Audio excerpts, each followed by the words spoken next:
蛋糕星球。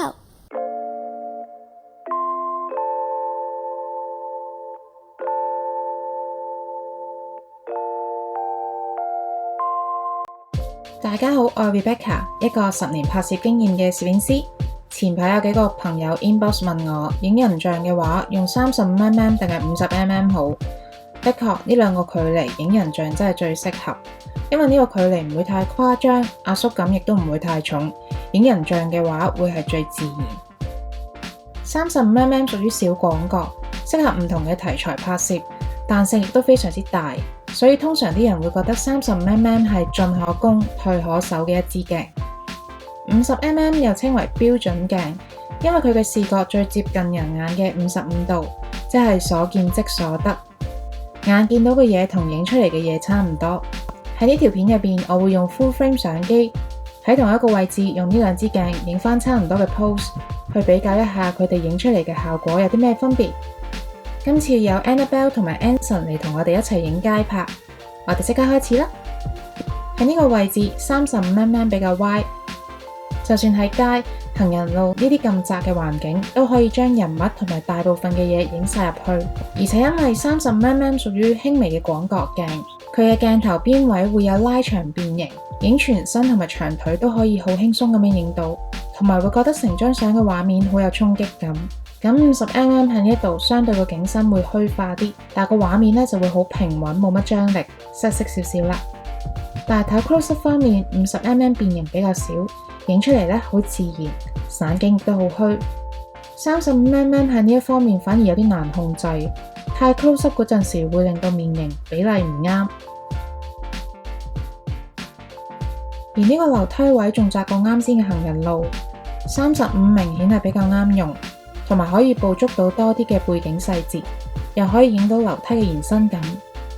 用 50mm 喺呢度構圖嘅話就淨係啱影大頭同埋半身啦。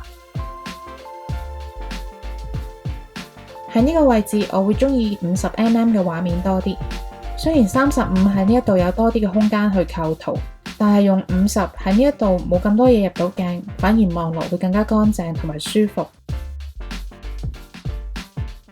轉到嚟呢個景 35mm 影到俾啲樓包圍住嘅畫面，表達到我想要嘅透視感。而 50mm 距離長啲，我哋都可以見到後面啲樓壓縮得多啲，兩個 model 突出啲。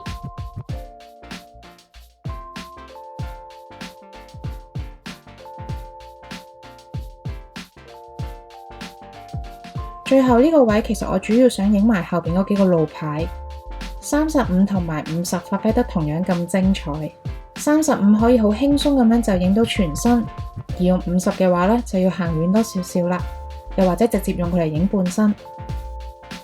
咁總括而言 35mm 可以影多啲周邊嘅環境，一張相就可以講晒成個故事，唔使行到咁遠，退到咁後都可以影得晒啲嘢。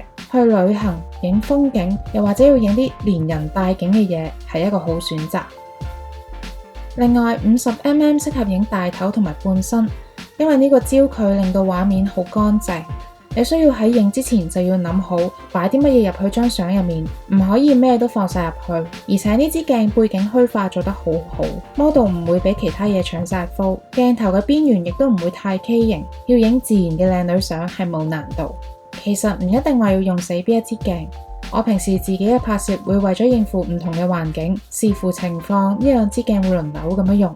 但如果你問我邊一支用得最多，最中意邊一支鏡嘅話，我會揀 50mm。睇緊呢條片嘅你，如果仲考慮緊買 30mm 定係 50mm， 咁不妨諗下自己中意影啲咩題材多。呢支鏡頭啱唔啱自己用，其實係要睇翻你用慣邊一個焦段。如果你用嗰支鏡頭練習得多，用得多，咁你就會一眼知道喺呢個距離可以影到啲乜嘢，同埋點樣構圖，即係我哋成日講嘅熟能生巧啊！咁希望呢條片幫到你啦。下一集我會教大家點樣喺前期同埋後期做到多重曝光，大家記得留意啦。如果你都中意我呢啲教學片嘅話，記得訂閱我嘅頻道同埋 follow 我嘅 IG， 入邊會有更加多嘅攝影作品㗎。下次見，拜拜。